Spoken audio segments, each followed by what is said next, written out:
നമ്മൾ ആരുടെയും കുരു പൊട്ടിക്കാനല്ല, എല്ലാവർക്കും നീതി കിട്ടാൻ വേണ്ടിയാണ് ചെയ്യുന്നത്. അതുകൊണ്ട് ഒറ്റ ഡിമാൻഡേ ഉള്ളൂ, കോടതി കുറ്റക്കാരെന്ന് കണ്ടെത്തുന്നത് വരെ ഒരാളെ കുറ്റവാളിയായി മുദ്രകുത്തൽ. ഇപ്പം ദിലീപ് കുറ്റക്കാരനല്ലെന്ന് കോടതി പറഞ്ഞിട്ട് പോലും ദിലീപ് നിരപരാധിയാന്ന് പറയാൻ പലർക്കും മടിയാണ്. എന്തൊരു നാട്ടിലാണ് ജീവിക്കുന്നത്? ദിലീപിന്റെ സിനിമ കാണാൻ പറ്റില്ല, മറ്റേ ബസ്സിൽ സിനിമ ഇടാൻ പാടില്ല. ദിലീപിനെതിരെ കടുകുമണിയുടെ വലിപ്പത്തിൽ തെളിവുകളില്ല. കള്ളം പറഞ്ഞ് ദിലീപിനെ കൊടുക്കാനായിട്ട് പോലീസ് ഫോട്ടോഷോപ്പ് ഉണ്ടാക്കി. പൾസർ സുനിയുമായിട്ട് ദിലീപ് ചിത്രം ഫോട്ടോഷോപ്പ് ഉണ്ടാക്കി. എന്തൊരു അന്യായമാണെന്ന് ആലോചിച്ച് നോക്കി. 12 ക്യാമറയുടെ ഫ്രണ്ട് വെച്ചാണോ പീഡനം നടക്കുന്നത്? പക്ഷേ Suresh Gopi outraging the modesty of the woman. നമ്മൾ ആണുങ്ങൾക്ക് ജീവിക്കണ്ടേ? ഇത് ജാതി മത രാഷ്ട്രീയ ഭേദമന്യേ ചോദിച്ചോട്ടെ, നാളെ നമ്മൾ ആരും കുടുങ്ങില്ല. ചിരിച്ചു കയറുന്നുകൊണ്ടല്ല, CPM-കാർ തന്നെ ഇത് പറയണം. അയ്യപ്പ വിശ്വാസികളെ വ്രണപ്പെടുത്തുന്നതിനെതിരെ അവർ നിലപാടെടുക്കുന്നു എന്ന് പറയുമ്പോൾ കേൾക്കുമ്പോൾ ഒരു സന്തോഷം.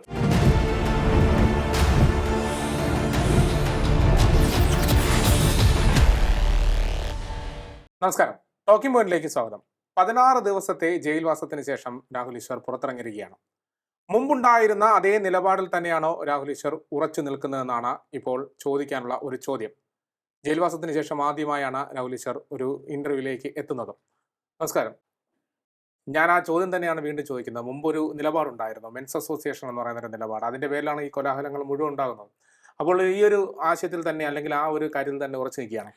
മെൻസ് കമ്മീഷൻ വേണമെന്നുള്ള കാര്യത്തിൽ വേണമെങ്കിൽ 16 ദിവസത്തെ ജയിൽവാസം കഴിഞ്ഞ് ഞാൻ ഇരട്ടി ശക്തിയോടെ ആ നിലപാടാകുമെന്ന് ഞാൻ പറയാം. പക്ഷേ ഇരട്ടി ശക്തിയുമല്ല, താഴെ ശക്തിയുമില്ല. മെൻസ് കമ്മീഷന് മുമ്പ് എത്രമാത്രം നിലപാടുണ്ടോ അതിപ്പോഴും ഉണ്ട്. കാര്യം എനിക്ക് ജയിലുണ്ടോ ഇല്ലയോ എന്നുള്ളത് കൊണ്ടല്ല ഞാനൊരു നിലപാടെടുക്കുന്നത്, അത് ഈ നാടിനാവശ്യമാണ്. 246 നമ്പർ ബില്ല് കേരള നിയമസഭ പ്രസിദ്ധീകരിച്ച ഡോക്യുമെൻ്റാണിത്. സ്വകാര്യ ബില്ലായി എൽദോസ് കുന്നപ്പള്ളി അവതരിപ്പിക്കുന്നത്. മുമ്പ് എത്ര ശക്തിയോടുകൂടി മുമ്പോട്ട് പോയിരുന്നോ അത്രയും ശക്തിയോട് ഇപ്പോഴും പോകും. അതിനെക്കാട്ടി കൂടുകയില്ല, കുറയുകയില്ല. കാര്യം എനിക്ക് നേരെ ഒരു അനീതി നടന്നതുകൊണ്ടോ എനിക്ക് നേരെ കള്ളക്കേസ് വരുന്നതുകൊണ്ടോ അല്ല ഞാൻ മെൻസ് കമ്മീഷൻ ചോദിക്കുന്നത്. ഇതേപോലെ ഒരുപാട് പേർക്കെതിരെ കള്ളക്കേസുകൾ വരുന്നത് കൊണ്ടാണ്. അതുകൊണ്ടാണ് എനിക്കെതിരെ വന്നത് ഒരു വ്യാജ പരാതിയാണ്, കള്ളക്കേസാണ്. ഞാൻ ചെയ്തു എന്ന് പറഞ്ഞാൽ പോലീസ് പറഞ്ഞ കാര്യങ്ങൾ ഒന്നും ചെയ്തിട്ടില്ലെന്ന് ആർക്കും ഈസിലി എവിഡൻ്റാണ്. പക്ഷേ ഏതൊരു പുരുഷനെയും ഈസിയായി ജയിലിലടയ്ക്കാനുള്ള ഒരു അവസരം നമ്മുടെ ഭരണകൂടത്തിനുണ്ട്. അത് പാടില്ല. അത് ശ്രീ ദിലീപിൻ്റെ കേസിൽ നമുക്ക് കാണാം, ശ്രീ രാഹുൽ ബാങ്കൂട്ടത്തിൻ്റെ കേസിൽ കാണാം, മുമ്പ് ശ്രീ സിദ്ദിഖിൻ്റെ കേസിൽ കാണാം, ശ്രീ എൽദോസിൻ്റെ കേസിൽ കാണാം, ശ്രീ മുകേഷിൻ്റെ കേസിൽ കാണാം. ഇതൊരു രാഷ്ട്രീയ പ്രശ്നമോ സാമുദായിക പ്രശ്നമോ അല്ല. ഇത് Congress, BJP, CPM ഭേദമില്ല, Hindu Muslim Christian ഭേദമില്ല. ഏതൊരാണും റിസ്കിലാണ്.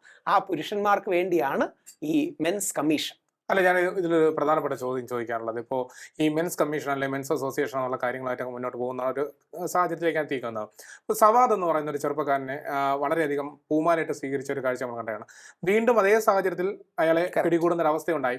അങ്ങനെയുള്ള ആൾക്കാരെയും ഉൾക്കൊള്ളാൻ നിങ്ങൾക്ക് സാധിക്കുന്നുള്ള ചോദ്യമാണ്. തീർച്ചയായും നേരെ തിരിച്ചാണ്. സവാദിനെ പൂമാലയിട്ട് സ്വീകരിച്ചത് 2ാം വട്ടം കൂടി വന്നപ്പോൾ അത് പൂർണ്ണമായും തെറ്റാണ്. സവാദിന്റെ വിഷയത്തിൽ അതുകൊണ്ടാണ് ഞാൻ ഒരു അഭിപ്രായം പറഞ്ഞത് എവിടെയും കേൾക്കില്ല. എന്നെ അന്നും ചാനലിൽ ചർച്ചയ്ക്ക് വിളിച്ചു. ഞാൻ പറഞ്ഞു എനിക്ക് അറിയില്ല, പ്രത്യേകിച്ച് വിഷയത്തെക്കുറിച്ച് എനിക്ക് പഠിക്കാൻ സാധിച്ചിട്ടില്ല. റിപ്പീറ്റ് ഒഫൻഡറായി വരുമ്പോൾ നമുക്കത് വിശ്വസിക്കാനുള്ള സാധ്യതയാണ് കൂടുതൽ. അതുകൊണ്ട് നമ്മൾ അമിതോത്സാഹവും അമിതാവേശവും കാണിക്കരുത്. അവിടെയാണ് പല ആൾക്കാരും പടക്കം പൊട്ടിക്കുന്നു തുടങ്ങിയ പരിപാടികൾ. ഞാൻ പറഞ്ഞ ആ പടക്കം പൊട്ടിക്കൽ അടക്കമുള്ള പരിപാടി വേണ്ട. ശ്രീ ബോബി ചെമ്മണ്ണൂരിൻ്റെ കാര്യത്തിലാണെങ്കിൽ പടക്കം പൊട്ടിക്കൽ അടക്കമുള്ള പരിപാടി വേണ്ട എന്ന് പറയാനുള്ള കാരണം നമ്മൾ ഓവറാക്കരുത്. ഫെമിനിസ്റ്റുകളുടെ കുരു പൊട്ടിക്കുകയല്ല നമ്മുടെ ഉദ്ദേശം. അതാണ് പല ആൾക്കാർക്കും ഉള്ളത്. ഈ ഫെമിനിസ്റ്റുകളുടെ ചില ആൾക്കാരുടെ പ്രശ്നം ആണുങ്ങളുടെ ഗുരു എങ്ങനെയെങ്കിലും പൊട്ടിക്കുക എന്ന് പറയുന്നതാണ്. നേരെ തിരിച്ച് ഇപ്പുറത്ത് മെൻസ് കമ്മീഷന് വേണ്ടി പോരാടുന്ന ചിലർക്കെങ്കിലും ഫെമിനിസ്റ്റുകളുടെ കുരു പൊട്ടിക്കാം എന്നുള്ള ആഗ്രഹമാണ്. നമ്മൾ ആരുടെയും കുരു പൊട്ടിക്കാനല്ല, എല്ലാവർക്കും നീതി കിട്ടാൻ വേണ്ടിയാണ് ചെയ്യുന്നത്. അതുകൊണ്ട് ഒറ്റ ഡിമാൻഡേ ഉള്ളൂ, കോടതി കുറ്റക്കാരെന്ന് കണ്ടെത്തുന്നത് വരെ ഒരാളെ കുറ്റവാളിയായി മുദ്രകുത്തരുത്. അല്ല, നേരെ തിരിച്ചും ഉള്ള സാഹചര്യം ഉണ്ടാകും. ഇപ്പോൾ ഈ പറഞ്ഞ പോലെ രാഹുൽ മാങ്കൂട്ടത്തിൻ്റെ കേസ്, താങ്കൾ രാഹുൽ മാങ്കൂട്ടത്തിലുമായിട്ടുള്ള രാഷ്ട്രീയ സാഹചര്യങ്ങൾ, രാഷ്ട്രീയ ആശയങ്ങളെല്ലാം വ്യത്യസ്തമായിരുന്നു. വളരെ വലിയ രീതിയിൽ ഡിബേറ്റുകൾ പല പ്രമുഖ ചാനലുകളിലും കണ്ടിട്ടുള്ള എന്നെ രാഹുൽ മാങ്കൂട്ടത്തിൽ പോയിസൺ എന്ന് വിളിച്ചിട്ടുള്ളതാണ്. അതായത് നോർത്ത് ഇന്ത്യയിൽ അർണബ് ഗോസ്വാമിയാണ് പോയിസൺ, സൗത്ത് ഇന്ത്യയിൽ രാഹുൽ ഈശ്വറാണ് പോയിസൺ. ഇന്ത്യൻ ഫാസിസത്തിൻ്റെ, അതായത് ഇന്ത്യൻ ഹിന്ദു ഫാസിസത്തിൻ്റെ ചിരിക്കുന്ന മുഖമാണ് രാഹുൽ ഈശ്വർ എന്ന് വരെ രാഹുൽ മാങ്കൂട്ടത്തിൽ പറഞ്ഞുകൊണ്ട് ആയിക്കോട്ടെ, അഭിപ്രായ വ്യത്യാസം ഇന്ന് നാളെ മറ്റന്നാളും കാണും. അതുകൊണ്ട് പുള്ളിക്ക് നേരെ ഒരു കള്ളക്കേസ് വരുമ്പോൾ വേണ്ടേ? ഇനി പുള്ളിക്ക് നേരെ കള്ളക്കേസാണെന്ന് രാഹുൽ ഈശ്വർ അല്ലല്ലോ, കോടതി പറഞ്ഞില്ലേ. 2ാമത്തെ പരാതി, അതായത് റേപ്പ് വിക്ടിമിന്റെ 2ാമത്തെ പരാതിയിൽ കോടതി സംശയങ്ങൾ പ്രകടിപ്പിച്ചില്ലേ. 1ാമത്തെ കുറിച്ച് ഞാൻ പറയുന്നില്ല, കാര്യം ഞാനും കൂടി ഇൻവോൾവ് ആയ കേസാണ്. എനിക്കെതിരെയും കൂടെ പരാതി കൊടുത്താണ്ട് ഞാൻ തൽക്കാലം പറയുന്നില്ല, പോട്ടെ. അത് കോടതി സബ് ജുഡീസ് ആയ ഒരു വിഷയമായതുകൊണ്ട് ഞാൻ ആ കോടതിയോടുള്ള ബഹുമാനം കാണിക്കുന്നു. പക്ഷേ ഇവർക്കെതിരെ രണ്ടാമത്തെ രാഹുൽ മാങ്കൂട്ടത്തിനെതിരെ ബാംഗ്ലൂരിൽ നിന്ന് ഒരു പെൺകുട്ടി പരാതി കൊടുത്തതിൽ സംശയം ഉണ്ടെന്ന് കോടതി പറഞ്ഞില്ലേ? പക്ഷെ അവിടെയും സംശയം എന്നുള്ള വാക്കാണ് കോടതി പറഞ്ഞത്, കുറ്റവിമുക്തനാക്കി എന്നുള്ള അങ്ങനെ പറയാൻ പറ്റൂല്ലോ. കാര്യം ഈ പരാതി ഇനി അന്വേഷിച്ച് വർഷങ്ങളോളം കഴിഞ്ഞ് ട്രയൽ കഴിഞ്ഞ് 8 വർഷം കഴിഞ്ഞ് ശ്രീ ദിലീപ് നിരപരാധിയാണെന്ന് കോടതി അല്ലെങ്കിൽ കുറ്റവിമുക്തനാക്കി കോടതി വന്നതുപോലെ അന്ന് രാഹുൽ മാങ്കൂട്ടത്തിലെ കേസ് വരും. അന്നും മെൻസ് കമ്മീഷൻ വന്നില്ലെങ്കിൽ ഞാൻ വേറെ ആർക്കെങ്കിലും വേണ്ടി ജയിലിൽ കിടക്കുമായിരിക്കും. അല്ല, അങ്ങനെ ഒരു കുറ്റക്കാരനാണെന്നുള്ള ഒരു വിധി പിന്നീട് വർഷങ്ങൾക്ക് ശേഷം വന്നു കഴിഞ്ഞാൽ ഇവരെ തള്ളി പറയുന്നതാണോ പറയുന്നത്? തീർച്ചയായിട്ടും തള്ളി പറയണം. ഒരു എന്താ സംശയം? ഇവരോട് ആർക്കും നമുക്ക് വ്യക്തിബന്ധങ്ങളോ സൗഹൃദമോ ഒന്നും ഇല്ലല്ലോ. കോടതി കുറ്റക്കാരനാണെന്ന് കണ്ടെത്തിയാൽ തീർച്ചയായിട്ടും നമ്മൾ തള്ളി പറയണം. ആ വ്യക്തിക്ക് വേണ്ടിയാണ് താങ്കൾ ജയിലിൽ കിടക്കുന്നത്. കോടതി അല്ല, ഇതുവരെ ഞാൻ പറഞ്ഞതല്ലേ ശരിയായത്. അതായത് രണ്ടാമത്തെ പരാതിയിൽ കോടതി സംശയം പ്രകടിപ്പിച്ചു. ആദ്യത്തെ പരാതിയിൽ തന്നെ റേപ്പ് അടക്കമുള്ള കുറ്റങ്ങൾ നിലനിൽക്കില്ലെന്ന് കോടതി പറഞ്ഞില്ലേ? അല്ല, അങ്ങനെ പറഞ്ഞില്ലേ? ഇല്ലെങ്കിൽ എന്തുകൊണ്ടാണ് പറയുന്നത്? അതായത് നിർബന്ധിത ഗർഭചിത്രത്തിന്റെ കാര്യം മാത്രമാണ് നിൽക്കുന്നത്, ബാക്കി അപ്പോ ആ പീഡനം നടന്നു എന്ന് പറഞ്ഞ വ്യാജ പരാതിയല്ലേ? ഇത് കൺമുമ്പിൽ കാണുന്ന സത്യമല്ലേ? നമ്മൾ അന്താരാഷ്ട്രമായി ആലോചിച്ച് പാഴൂർപ്പടി വരെ ഒന്നും പോകേണ്ട കാര്യമൊന്നുമില്ലല്ലോ. കൺമുമ്പിൽ കള്ളം നടക്കുകയല്ലേ? ആ കള്ളത്തെ കള്ളമെന്നും അത് സത്യമല്ലെന്നും പറയാനുള്ള ഒരു ധൈര്യം നമ്മൾ കാണിച്ചില്ലെങ്കിൽ പിന്നെ എങ്ങനെയാണ്? ഇങ്ങനെയല്ലേ ഉമ്മൻചാണ്ടി സാറിനെ വേട്ടയാടിയത്? എല്ലാവർക്കും അറിയാമല്ലോ സരിതയുടെ കള്ളപ്പരാതിയായിരുന്നു. അത് ഇപ്പം കോടതിയും തെളിഞ്ഞല്ലോ. കോടതി തെളിഞ്ഞു, അന്വേഷണ റിപ്പോർട്ട് കൊടുത്തു, ഉമ്മൻചാണ്ടി നിരപരാധിയാണെന്ന് വന്നു. ഉമ്മൻചാണ്ടിയെ വേട്ടയാടി, നിവിൻ പോളിയെ വേട്ടയാടി, ശ്രീ ദിലീപിനെ വേട്ടയാടി. ഇപ്പോഴെങ്കിലും ശ്രീ ദിലീപിനെതിരെയുള്ള ക്യാമ്പയിൻ നിർത്തിയോ? ഇപ്പോഴെങ്കിലും. അതായത് വിധി വന്നു, കുറ്റക്കാരനല്ലെന്ന് കോടതി കണ്ടെത്തി, നിരപരാധിയാണ് എന്ന് നമുക്ക് മനസ്സിലായി, എന്നിട്ടെങ്കിലും ശ്രീ ദിലീപിനെതിരെയുള്ള ക്യാമ്പയിൻ നിർത്തിയോ? പക്ഷെ അവിടെയും സെഷൻസ് കോടതിക്ക് മുകളിൽ ഹൈക്കോടതി ഉണ്ട്, അതിന് മുകളിൽ സുപ്രീം കോടതി ഉണ്ട്. അവിടെയൊക്കെ എല്ലാം പോകുമെന്നാണ് അറിയിച്ചിരിക്കുന്നത്. അതുകൊണ്ട് നിരപരാധി അല്ലാതാവും. അല്ല, അവിടെയും ഈ കേസുകളുടെ ഒരു മുന്നോട്ട് പോക്കില്ലേ? ഏതെങ്കിലും ഒരു ഭാഗത്ത് ദിലീപ് കുറ്റക്കാരനാണെന്ന് ദിലീപ് കുറ്റക്കാരനല്ലെന്ന് 2 കാര്യങ്ങൾ കൊണ്ടാണ്. ഒന്ന്, കുറ്റക്കാരനാണെന്ന് തെളിഞ്ഞാൽ തീർച്ചയായും കോടതി വിധി ബഹുമാനിച്ച് മേൽക്കോടതിയിലേക്ക് പോകണം. 2, നമ്മുടെ നിയമത്തിന്റെ അടിസ്ഥാന തത്വം പ്രിസംപ്ഷൻ ഓഫ് ഇന്നസെൻസ്. അതായത് A person is Innocent until proved guilty. ഒരു വ്യക്തി കുറ്റക്കാരനാണെന്ന് കോടതിയിൽ തെളിയിക്കുന്നത് വരെ ആ വ്യക്തി നിരപരാധിയാണെന്നുള്ളതല്ലേ? ഇപ്പം ദിലീപ് കുറ്റക്കാരനല്ലെന്ന് കോടതി പറഞ്ഞിട്ട് പോലും ദിലീപ് നിരപരാധിയാന്ന് പറയാൻ പലർക്കും മടിയാണ്. എന്തൊരു നാട്ടിലാണ് ജീവിക്കുന്നത്? ദിലീപിന്റെ സിനിമ കാണാൻ പറ്റില്ല, മറ്റേ ബസ്സിൽ സിനിമ ഇടാൻ പാടില്ല, ദിലീപിനെ അമ്പലത്തിന്റെ പരിപാടി എന്ന് പറഞ്ഞാൽ മോഹൻലാൽ ലാലേട്ടനെ ചീത്ത വിളിക്കുന്നു. അതായത് ശ്രീ ദിലീപിന്റെ ഭബ്ബഭ എന്ന് പറയുന്ന ആ സിനിമയുടെ ട്രെയിലർ ഷെയർ ചെയ്യുന്നില്ല സാക്ഷാൽ ലാലേട്ടന്. നമുക്ക് എന്ത് പറ്റി എന്നുള്ളതാണ് ഈ മലയാളികൾ. അവിടെയാണ് കുഞ്ചു ശ്രദ്ധിച്ചു കാണും, ശ്രീ ദിലീപിനെ കഴിഞ്ഞ് 8 വർഷമായി സപ്പോർട്ട് ചെയ്യുന്നതിന് ശ്രീ ദിലീപിനേക്കാൾ ചീത്ത ഏറ്റുവാങ്ങിയ വ്യക്തി ഞാനാണ്. എന്തൊരു കള്ളത്തരമാണ് ഈ നാട്ടിൽ നടക്കുന്നത്. അതുകൊണ്ടാണ് ഞാൻ പറയുന്നതിൽ ഞാൻ ഇന്നും പറഞ്ഞു, ഞാൻ പറയുന്നതിൻ്റെ ടോൺ ചിലപ്പം കുറച്ച് അഗ്രസീവായി പോയി കാണും, വാക്കുകൾക്ക് മൂർച്ച വന്ന് കാണും. ആ വിമർശനങ്ങൾ, കോടതിയിലും മാധ്യമങ്ങളിലുമുള്ള വിമർശനങ്ങൾ ഞാൻ പൂർണ്ണ ബഹുമാനത്തോടെ സ്വീകരിക്കുന്നു. അത് എനിക്ക് തിരുത്താനുള്ള കാര്യങ്ങളുണ്ടെങ്കിൽ തിരുത്താം. പക്ഷെ പറയുന്നത് സത്യമല്ലേ? ഇതിന്റെ പ്രശ്നം ഒരു സംവിധാനം അഥവാ ഒരു സിസ്റ്റം കള്ളം പറഞ്ഞു തുടങ്ങിയാൽ പിന്നെ അതിന് അവസാനമില്ല. നമുക്ക് സിസ്റ്റം അങ്ങനെ കള്ളം പറഞ്ഞ് പ്രവർത്തിക്കും. ഞാൻ പെട്ടെന്ന് 3, അതായത് എവിഡൻലി തെളിയിക്കാൻ കഴിയുന്ന ChatGPTയും ഗൂഗിളും ഒക്കെ എല്ലാം വെച്ച് നിങ്ങൾക്ക് ഇപ്പം വെരിഫൈ ചെയ്യാൻ കഴിയുന്ന 3 കള്ളങ്ങൾ ഞാൻ പറയാം. നമ്മുടെ സിസ്റ്റം ഇതുമായിട്ട് ബന്ധപ്പെട്ടതല്ല, വിശാലാർത്ഥത്തിൽ കള്ളം. ഒന്ന്, നമ്മുടെ നാട്ടിൽ മകരവിളക്ക് മകരജ്യോതി ഉണ്ടായിരുന്നു. അതായത് മകരവിളക്ക് മകരജ്യോതിയെക്കുറിച്ച് ഇന്നും 2020 ഡിസംബറിൽ പോലും ഗവൺമെന്റ് സത്യം പറഞ്ഞിട്ടില്ല. ഞാൻ സത്യം പറഞ്ഞത്, മകരജ്യോതി ആകാശത്തെ നക്ഷത്രമാണ്. മകരവിളക്ക് 3 തവണ പൊന്നമ്പലമേട്ടിൽ ദീപാരാധന ഒഴിയുന്നതാണ്. എത്ര സിമ്പിളാണ്! ഈ സിമ്പിളായ കാര്യത്തെയാണ് കഴിഞ്ഞ 70 വർഷമായി മറച്ചു വെച്ച് പോലീസുകാരെ കൊണ്ട് കത്തിച്ച് ചാക്കിടിപ്പിക്കുന്നത്.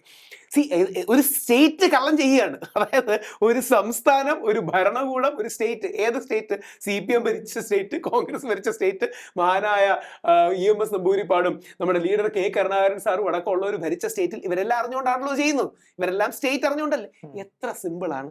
പൊന്നമ്പലമേടുന്ന ഒരു സ്ഥലമുണ്ട്, അവിടെ നോക്കിയാൽ നക്ഷത്രത്തെ ആദ്യം കാണാം. ആകാശത്ത് മകരജ്യോതി നക്ഷത്രം വരുന്നു, താഴെ മകരവിളക്ക് 3 പ്രാവശ്യം ദീപാരാധന തെളിയിക്കും. അത് നമ്മുടെ ഷെഡ്യൂൾഡ് ട്രൈബ്, ആദിവാസി വിഭാഗമായ മലയരയരാണ് ചെയ്യുന്നത്.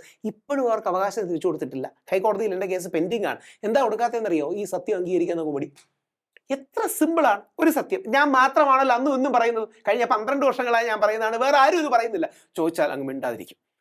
ഈ 2, നമ്മുടെ ശബരിമല സുപ്രീം കോടതി വിധിന്യായം 4-1 എന്ന സുപ്രീം കോടതി വിധിന്യായം നമുക്കെതിരെ വന്നു. ആരാ ഫൈറ്റ് ചെയ്യാൻ ഇറങ്ങിയത്? ആദ്യം അറസ്റ്റ് ചെയ്തും പട്ടി കിടന്നത് ഞാൻ തന്നെയാണ്. എത്ര സിമ്പിളാണ്. ശബരിമലയുടെ സുപ്രീം കോടതി വിധിന്യായം തെറ്റാണ്, എനിക്ക് എന്ത് ചെയ്യാൻ പറ്റും? തെറ്റാണ്. ആദ്യം ഞാൻ പറഞ്ഞപ്പോൾ ആൾക്കാർ പുച്ഛിക്കുമായിരുന്നു, നിനക്കാണോ അറിയാവുന്നത്, സുപ്രീം കോടതിക്കാണോ അറിയാവുന്നത്? മറുഭാഗത്ത് സുപ്രീം കോടതിയുടെ 4-1 വിധിന്യായം BJP, കോൺഗ്രസ്, കമ്മ്യൂണിസ്റ്റ് എല്ലാ മാധ്യമങ്ങളും അല്ലെങ്കിൽ 99% മാധ്യമങ്ങളും എതിര് നിന്നു. ആര് ജയിച്ചു? അവസാനം ഞങ്ങൾ വിശ്വാസികൾ ജയിച്ചതേ. അത് എൻ്റെ മെച്ചമോ നമ്മുടെ കൂടെ പട്ടിണി കിടന്നവരുടെ മെച്ചമോ അല്ല, നമ്മൾ പറയണ കാര്യം സത്യമാണ്. അത്രേ ഉള്ളൂ, നമ്മൾ പറയണ കാര്യം സത്യം.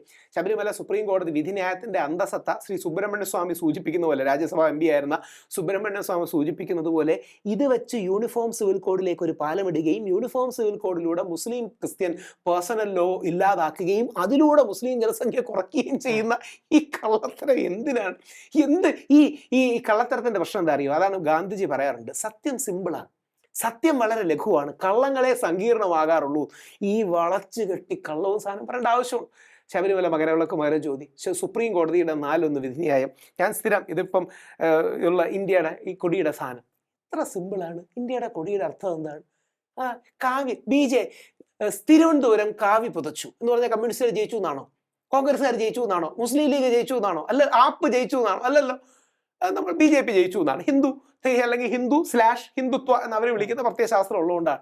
നമ്മുടെ ത്രിവർണ്ണ പതാകയിലെ ആദ്യ നിറം എന്താണ്? കാവി കുങ്കുമം. ആരെ റെപ്രസെന്റ് ചെയ്യുന്നു? ഹിന്ദുക്കളെ എന്ന് പറഞ്ഞാൽ ഈ ധാർമ്മിക് റിലീജിയൻസ്, ഹിന്ദു, ബുദ്ധിസ്റ്റ്, ജെയിൻ, സിഖ് അടക്കമുള്ള ധാർമ്മിക് റിലീജിയൻസ്. വെള്ള, ഏറ്റവും കൂടുതൽ നമ്മൾ പള്ളിയിലച്ചന്മാരുടെ കാണുന്ന ഡ്രസ്സ് ഏതാണ്? നമ്മുടെ കേരളാവധി ദിവസത്തിന്റെ തൊട്ടപ്പുറത്തൊരു പള്ളിയാണ്, ഇവിടെ കാണുന്ന ഏതാണ്? വെള്ള. പച്ച അവൻ പച്ചയാണ് കേട്ടാ എന്ന് ഇപ്പോഴും നമ്മൾ തമാശ പറയുമെങ്കിൽ പച്ച എന്ന് പറഞ്ഞാൽ മുസ്ലിങ്ങളെ ഉദ്ദേശിച്ച്. ഇത് മൂന്നും ഒരുമിച്ച് നിൽക്കണം. എന്ത് സിമ്പിളാണ് ഈ സാധനം. ഇതാണ് ഏപ്രിൽ 13, 1921 മഹാത്മാഗാന്ധി യങ് ഇന്ത്യയിൽ എഴുതുന്നത്. ഈ സിമ്പിളായ സത്യം അംഗീകരിക്കാൻ കഴിയാത്തതുകൊണ്ട് വളച്ചു കെട്ടി ത്യാഗവും ധീരസന്നദ്ധതയും സമാധാനവും ഫലഭൂയിഷ്ഠതയും ഈ ആരെ പറ്റിക്കാനാണ് കള്ളം പറയണത്? മകരവിളക്ക് മകരജ്യോതി 70 വർഷം സ്റ്റേറ്റ് കള്ളം പറഞ്ഞു. രാഹുൽ ഈശ്വർ സത്യമാണ് പറഞ്ഞത്. സുപ്രീം കോടതിയുടെ 4-1 വിധിന്യായം തെറ്റായിരുന്നു. ഞാൻ ജഡ്ജിമാരെ ആരെയും വിമർശിച്ചിട്ടില്ല, മുമ്പ് വിമർശിച്ചിട്ടുണ്ട്, ഇപ്പൊ സേഫ് അല്ലാത്തതുകൊണ്ട് വിമർശിക്കുന്നില്ല. സുപ്രീം വിധിന്യായം തെറ്റാന്ന് പറയാം കേട്ടോ, ജഡ്ജിമാരെ പറയരുതെന്ന് മാത്രമേ ഉള്ളൂ. വിധിന്യായം തെറ്റാണ്, ഇനി ആർക്ക് സംശയമില്ലല്ലോ. അതുകൊണ്ടാണല്ലോ സുപ്രീം കോടതി എന്നത് മേൽക്കോടതികളിലേക്ക് അയച്ചത്. 4-1 വിധിന്യായം തെറ്റാണ്. ആ തെറ്റിന്റെ കാര്യം നിങ്ങളോട് അല്ലെങ്കിൽ നമ്മുടെ സമൂഹത്തിൽ ആരാ പറഞ്ഞത്? ഞാനാണ് പറഞ്ഞത്. നമ്മളത് ജയിക്കുകയും ചെയ്തു. അതേപോലെ ഇന്ത്യൻ കൊടിയുടെ കാര്യം, ഇത് വെറുതെ ChatGPT പോയി അടിച്ചു നോക്കി 1 മിനിറ്റിനകം കിട്ടുന്ന കാര്യമല്ലേ? ഇതിനെക്കുറിച്ച് നമ്മൾ എന്തിനാ ഇങ്ങനെ കള്ളം പറയണേ? 3. ഇനി 2, ദിലീപിന്റെ കാര്യം. അന്ന് തൊട്ടേ ഞാൻ പറഞ്ഞതല്ലേ, ദിലീപിനെതിരെ കടുകുമണിയുടെ വലിപ്പത്തിൽ തെളിവുകളില്ല. കള്ളം പറഞ്ഞ് ദിലീപിനെ കൊടുക്കാനായിട്ട് പോലീസ് ഫോട്ടോഷോപ്പ് ഉണ്ടാക്കി. പൾസർ സുനിയുമായിട്ട് ദിലീപ് ചിത്രം ഫോട്ടോഷോപ്പ് ഉണ്ടാക്കി. എന്തൊരു അന്യായമാണെന്ന് ആലോചിച്ച് നോക്കി. ഇത് പറഞ്ഞതാരാ? രാഹുൽ ഈശ്വർ അല്ല, DGP ശ്രീലേഖ. പോലീസിന്റെ തലപ്പത്തിരുന്ന DGP ഒരു പക്ഷേ തിരുവനന്തപുരത്തിന്റെ മേയറായ ഒരു പക്ഷേ വരാൻ സാധ്യതയുള്ള. എന്താ ക്വസ്റ്റൻ അറിയില്ല, ഞാൻ വായിച്ചില്ല. പക്ഷേ അതേ സാഹചര്യത്തിൽ തന്നെ സന്ധ്യയും പോലീസ് ഉദ്യോഗസ്ഥ സന്ധ്യയും മറ്റൊരു തരത്തിൽ ഈ ദിലീപിനെ ഞാൻ ആരുടെയും പേര് പറയരുതെന്ന്, പ്രത്യേകിച്ച് സ്ത്രീകളുടെ ആരും പേര് പറയരുതെന്ന് എന്നോട് എൻ്റെ അഡ്വക്കേറ്റിന്റെ, സുപ്രീം കോടതി അഡ്വക്കേറ്റിന്റെ അടക്കം ശക്തമായ നിർദ്ദേശമുള്ളതുകൊണ്ട് പേര് പറയുന്നില്ല. പക്ഷേ നിങ്ങൾക്ക് മനസ്സിലാകുന്ന രീതി ഞാൻ പറയാം. ശ്രീ ദിലീപിനെ കൊടുക്കാൻ 2 പേരാണ് ശ്രമിച്ചത്. ആ 2 പേര് ആരൊക്കെയാണെന്ന് ബഹുമാനപ്പെട്ട സുപ്രീം കോടതിയിൽ ശ്രീ ദിലീപ് കൃത്യമായിട്ട് എഴുതി കൊടുത്തിട്ടുണ്ട്. ശ്രീ ദിലീപ് വെളിയിൽ ഇറങ്ങിയതിന് ശേഷം കൃത്യമായി ആ 2 പേരുടെ കാര്യങ്ങൾ മറ്റും സൂചിപ്പിച്ചിട്ടുണ്ട്. താങ്കൾ തന്നെ പറഞ്ഞു ദിലീപ് കുറ്റാരോപിതൻ മാത്രമാണ്, കോടതിയിൽ തെളിയിക്കപ്പെട്ടിട്ടില്ല, അതുകൊണ്ട് തന്നെ ദിലീപിനെ ക്രൂശിക്കരുതെന്ന് പറഞ്ഞു. സ്വാഭാവികമായിട്ടും മറുവശത്തേക്ക് വരുമ്പോൾ താങ്കൾ തന്നെ പറയുന്ന 2 പേർ എന്ന് പറയുന്നത് അവരും കുറ്റാരോപിതർ മാത്രമാണ്, അല്ലെങ്കിൽ ദിലീപ് ആരോപിക്കുന്നതാണ്, അതും തെളിഞ്ഞിട്ടില്ല. സ്വാഭാവികമായിട്ടും അവരെ നമുക്ക് ക്രൂശിക്കാനുള്ള സാധ്യത. FIR പോലും ഇടില്ല. സ്ത്രീകൾക്കെതിരെ FIR എന്നൊരു പരിപാടി വളരെ റെയർ ആയിട്ടില്ലെന്ന് പറയുന്നില്ല, ഇടുന്നില്ല. ഇപ്പോൾ ഉദാഹരണം KR മീര, വലിയ എഴുത്തുകാരിയാണ് കേട്ടോ, വളരെ ഭാഷാ സ്വാധീനമുള്ള നല്ല സങ്കല്പങ്ങളുള്ള എഴുത്തുകാരിയാണ്. KR മീര ഗ്രീഷ്മ ഷാരനെ ചിലപ്പം കലക്കി കൊല്ലേണ്ടി വരും എന്ന് കളിയാക്കി ഒരുത്തൻ മരിച്ചതാണ്. ഒരുത്തനെ വിഷം കൊടുത്ത് അവൻ ഉള്ളിലെ ശരീരം അഴുകി ദ്രവിച്ചു മരിച്ച ഒരുത്തനാണ്. അവനെക്കുറിച്ച് കളിയാക്കി പറഞ്ഞു. ഞാൻ കംപ്ലൈൻറ്റ് കൊടുത്തു. ഒരാഴ്ച എടുത്തു റെസീറ്റ് തരാൻ. സാധാരണ കംപ്ലൈൻറ്റ് കൊടുത്ത് അപ്പം റെസീറ്റ് തരണം. ഒരാഴ്ച എടുത്തു റെസീറ്റ് തരാൻ. ഇതൊരു FIR പോലും ഇട്ടിട്ടില്ല. ഇതിന്റെ കാര്യം എന്താ അറിയാം? അതൊരു മനസ്ഥിതിയാണ്, അതിന്റെ പാരഡൈം, ഒരു പരിപ്രേക്ഷ്യം എന്നോ മൈൻഡ് സെറ്റ് എന്നോ ഒക്കെ വിളിക്കാം. അതായത് ആണുങ്ങളുടെ ജീവന് വിലയില്ലെന്നോ, ആണുങ്ങളുടെ കരിയറിന് വിലയില്ലെന്നോ, ആണുങ്ങളുടെ സമയത്തിനും ഊർജത്തിനും ധനത്തിനും വിലയില്ലെന്നോ ഉള്ളൊരു ചിന്ത പലപ്പോഴും ഉണ്ട്. 2, സ്ത്രീകൾക്ക് വേണ്ടി പറഞ്ഞാൽ മാത്രമേ അങ്ങനെ കയ്യടി ഉണ്ടാവൂ, മാധ്യമങ്ങളുടെ ശ്രദ്ധ കിട്ടൂ, അല്ലെങ്കിൽ മാധ്യമങ്ങൾ പരിപോഷിപ്പിക്കുന്ന ധാരണയാണ്. ഒരു കാലത്ത് ശരിയാണ്, സ്ത്രീകൾ കുറേ നമ്മുടെ നൂറ്റാണ്ടുകളുടെ അടിമത്വം എന്ന് പറഞ്ഞു, അല്ലെങ്കിൽ നൂറ്റാണ്ടുകളുടെ പിന്നോക്കാവസ്ഥയുണ്ട്, ഇല്ലെന്ന് പറയണില്ല, സത്യമാണ്. അതുകൊണ്ട് സ്ത്രീപക്ഷ നിയമം വേണം. പക്ഷേ പുരുഷനെ കുടുക്കിയാൽ മാത്രമേ സന്തോഷം ഉണ്ടാവൂ എന്ന് വിചാരിക്കുന്ന എന്താ കാര്യം? ഇപ്പം ശ്രീ ദിലീപിനെതിരെ പോലും ചില മുഖ്യധാരാ മാധ്യമങ്ങൾ ക്യാമ്പയിൻ ചെയ്യുന്നത് എന്തുകൊണ്ടാണ്? എങ്ങനെങ്കിലും ശ്രീ ദിലീപിനെ വീണ്ടും ഈ കേസിൽ കൊടുക്കണം, ഇല്ലെങ്കിൽ മാധ്യമങ്ങളുടെ മുഖമാണ് നഷ്ടപ്പെടുന്നത്. ഇത്രയും കാലം മാധ്യമങ്ങൾ കെട്ടിപ്പൊട്ടുണ്ടാക്കിയ കള്ളം മുഴുവൻ തളർന്നു വീണല്ലോ. അവിടെയാണ് കടുകുമണിയോളം ശ്രീ ദിലീപിനെതിരെ തെളിവില്ല എന്നുള്ളതാണ് സത്യം. ആ തെളിവില്ല എന്ന് പറയുന്നതിനാണ് എന്നോട് ഇവർക്ക് ദേഷ്യം. അല്ല, അത് ഇപ്പോൾ താങ്കൾ ദിലീപിനെ അനുകൂലിച്ച് പറയുന്നു, അല്ലെങ്കിൽ ഈ പറഞ്ഞ പോലെ രാഹുൽ മാങ്കൂട്ടത്തിൽ കേസിൽ രാഹുൽ മാങ്കൂട്ടത്തിന് അനുകൂലമായി നിൽക്കുന്നു. ഇവരുടെ നിന്നൊക്കെ കാശ് വാങ്ങിയിട്ടാണോ ചെയ്യുന്നതെന്നുള്ള കമന്റുകളാണ് ഏറ്റവും കൂടുതൽ അതിനകത്ത് വന്നിരിക്കുന്നത്. എന്തിനാണ് ഇവരുടെ കാശ്? ഞാൻ ഇത് ബഹുമാനത്തോടെ പറയണത്. എന്തിനാണ് നമ്മുടെ കൺമുമ്പിൽ കാണുന്ന സത്യം പറയാൻ നമുക്ക് എന്തിനാണ്? കൺമുമ്പിൽ കാണുന്ന ഇത് കോടതികൾ ഇപ്പൊ ശ്രീ രാഹുൽ മാങ്കൂട്ടത്തിന്റെ രണ്ടാമത്തെ പരാതി ശ്രദ്ധിക്കുക, ആദ്യത്തെ അല്ല, രണ്ടാമത്തെ പരാതിയിൽ കോടതി സംശയം പ്രകടിപ്പിച്ചു. കോടതി കാശ് ഒഴിച്ചിട്ടാണോ പറയുന്നത്? അത് കള്ളമാണെന്ന് മിനിമം കോമൺ സെൻസ് വെച്ചും അതിന്റെ സ്ട്രക്ചർ വെച്ച് നമുക്കറിയാം. അതായത് രാഹുൽ മാങ്കൂട്ടത്തിന് വേറൊരു കേസ് കോടതിയിൽ കേൾക്കാൻ വരും, ഇങ്ങനെ പല കേസുകളിലും പുള്ളി പ്രതിയാണ് സാർ, ഇത് പറയാൻ വേണ്ടി കൊണ്ടുവരുന്നതാണ്. ഇത്രേ ഉള്ളൂ. മാത്രമല്ല, താങ്കൾ ഇപ്പോൾ ആ വീഡിയോ ചെയ്തതുമായി ബന്ധപ്പെട്ട് കൂടുതൽ വിവരങ്ങൾ പറയാൻ കഴിയില്ല എന്ന് പറഞ്ഞു. പക്ഷേ അതിൽ താങ്കൾ ആ വീഡിയോയിൽ എല്ലാത്തിലും പറഞ്ഞത്, ചാനൽ ചർച്ചകൾ ഉൾപ്പെടെ പറഞ്ഞത്, ഇത് ഞാൻ പറയുന്നത് തെറ്റാണെങ്കിൽ എന്നെ അറസ്റ്റ് ചെയ്യട്ടെ, അതിന്റെ നിയമസാധ്യതകളെല്ലാം ഉണ്ട് എന്നാ. ആ നിയമസാധ്യതകളെല്ലാം മനസ്സിലാക്കിക്കൊണ്ട് തന്നെയാണ് താങ്കൾ പറയുന്നത്. പക്ഷെ കള്ളക്കേസ് എടുത്ത് എന്ത് ചെയ്യും? കള്ളക്കേസ് എടുത്തെന്ന് പറഞ്ഞാൽ ഇപ്പൊ ഞാൻ പറയാൻ കഴിയുന്ന സാധനങ്ങൾ പറയാം. അതായത് എനിക്ക് നോട്ടീസ് തന്നു എന്ന് പോലീസ് കള്ളം പറഞ്ഞു കോടതിയിൽ. സത്യം പറഞ്ഞാൽ എനിക്ക് വിഷമം തോന്നി എന്നെ അറസ്റ്റ് ചെയ്തുകൊണ്ടല്ല. അങ്ങനെ കോടതികളിൽ കള്ളം പറയാൻ തുടങ്ങിയ പിന്നെ അതിന് അവസാനമുണ്ടോ? എനിക്ക് നോട്ടീസ് തന്നില്ല എന്നുള്ളത് തെറ്റ്, അത് പോട്ടെ, തന്നില്ല, വേണമെങ്കിൽ പോലീസ് ന്യായം ഉണ്ടാക്കാം, ഇവൻ രക്ഷപ്പെടാൻ ശ്രമിക്കും, ഡിജിറ്റൽ തെളിവുകൾ ഇല്ലാതാക്കാൻ ശ്രമിക്കുന്നതൊക്കെ പോട്ടെ. പക്ഷെ നോട്ടീസ് തന്നു എന്ന് കള്ളം പറഞ്ഞാൽ എന്ത് ചെയ്യും? അങ്ങനെയൊക്കെ പറഞ്ഞു കഴിഞ്ഞാൽ അതിനൊരു അവസാനമുണ്ടോ? എനിക്ക് വ്യാഴാഴ്ച, അതായത് ഇലക്ഷൻ തീരുന്ന ദിവസം എനിക്ക് ജാമ്യം കിട്ടേണ്ടതായിരുന്നു. അന്ന് അവിടുത്തെ അഡ്വക്കേറ്റ് കയറി എന്ന് പറഞ്ഞു പോലീസ് റിപ്പോർട്ട് കിട്ടിയില്ല. പോലീസ് റിപ്പോർട്ട് എൻ്റെ ഫ്രണ്ട് വെച്ചാണ് കൊണ്ട് കൊടുത്തത്. അതായത് പോലീസ് റിപ്പോർട്ട് ഓൾറെഡി കിട്ടി, എന്ത് ചെയ്യാൻ പറ്റും? കള്ളം പറഞ്ഞു കഴിഞ്ഞാൽ, സിസ്റ്റം കള്ളം പറഞ്ഞു കഴിഞ്ഞാൽ പിന്നെ നാട്ടുകാർക്ക് നിൽക്കാൻ പറ്റില്ല. സിസ്റ്റം ഈ കാര്യത്തിലല്ല, സിസ്റ്റം പലപ്പോഴും ഒരുപാട് കാര്യങ്ങളിൽ കള്ളം പറയും. അതെങ്ങനെ കള്ളം പറയുമെന്നും കൂടെ പറയാം, അതും കൃത്യമായിട്ട് അറിയണം. എപ്പോഴും കള്ളം പറയില്ല. ട്രയൽ ഘട്ടത്തിൽ കള്ളങ്ങൾ പറയാൻ ബുദ്ധിമുട്ടാണ്, പറ്റില്ല എന്നൊന്നുമല്ല. അതായത് വിശദമായ വാദവും മറുവാദവും ഒക്കെ സംഭവിക്കും. പക്ഷേ ജാമ്യഘട്ടത്തിൽ അത് പറ്റില്ല.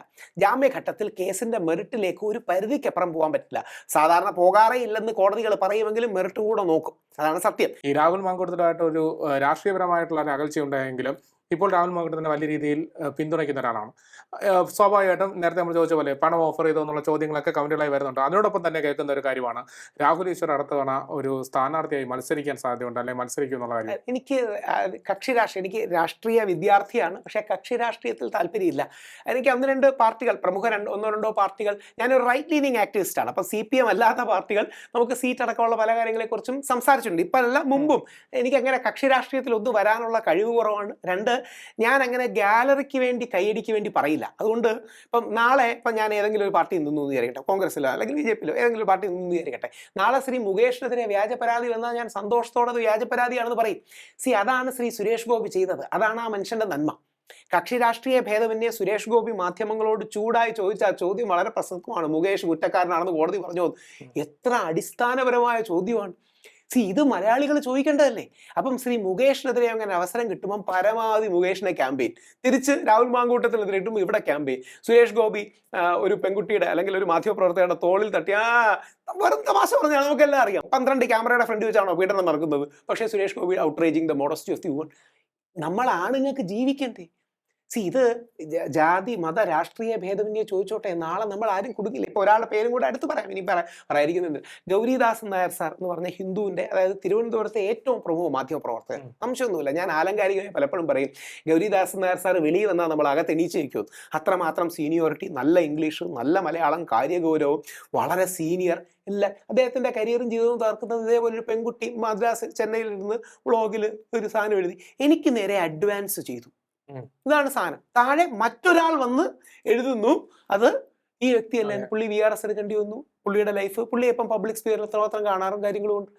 ഒരു മനുഷ്യജന്മം പോലെ ഞാൻ ജയിലിൽ കിടന്നപ്പോഴും, അല്ലെങ്കിൽ ഈ നാല് സ്ഥലങ്ങളിലായി കിടന്നു, എൻ്റെ അപ്പുറത്തും ഇപ്പുറത്തും കിടന്നവരൊക്കെ വ്യാജ പോക്സോയിലും മറ്റും പെട്ടവരാണ്. 20 വർഷമൊക്കെ അടിച്ചു കൊടുത്തു. നാളെ എൻ്റെ മോന് വളർന്നു വരില്ലേ? +2-ലൊക്കെ ആകുമ്പോൾ അവനും ചിലപ്പോൾ ഇഷ്ടവും ഇങ്ങോട്ടും. താങ്കൾ അത് പറയുന്നത് കേട്ടോ, ഈ ജയിലിൽ പുറത്തിറങ്ങിയതിനു ശേഷം മാധ്യമങ്ങളോട് സംസാരിക്കുന്ന വേളയിൽ ഇത് പറഞ്ഞു എന്നാണ് എൻ്റെ ഒരു ധാരണ. അതേ ആ ഒരു സാഹചര്യത്തിൽ താങ്കൾ തന്നെ പറഞ്ഞാണ് ഈ ഏകദേശം 4ഓളം വരുന്ന ആൾക്കാർക്ക് വേണ്ടി മുൻകൂർ നടപടികൾ സ്വീകരിക്കുന്നുള്ളത്. ഞാനിപ്പം ജയിലിലോട്ട് പോകാനാണ്. കേരള അവധിയുടെ കഴിഞ്ഞ് ജയിൽ ടൈമും കൂടെ നോക്കിയിട്ട് ഞാൻ അവരെ വിളിച്ചത്. അതിൽ 5 പേരുടെയാണ് കിട്ടിയത്. അതിൽ 4 പേരാണ് എനിക്ക് കൂടുതൽ ക്രെഡിബിൾ ആയി തോന്നിയത്. അല്ല, ക്രെഡിബിൾ ആയിട്ട് തോന്നുന്ന സാഹചര്യത്തിലും ഞാൻ ചോദിക്കുന്നത്, പോക്സോ എന്ന് പറയുന്ന ഒരു നിയമവശമുണ്ട്, ആ ഒരു ചട്ടക്കൂടുണ്ട്.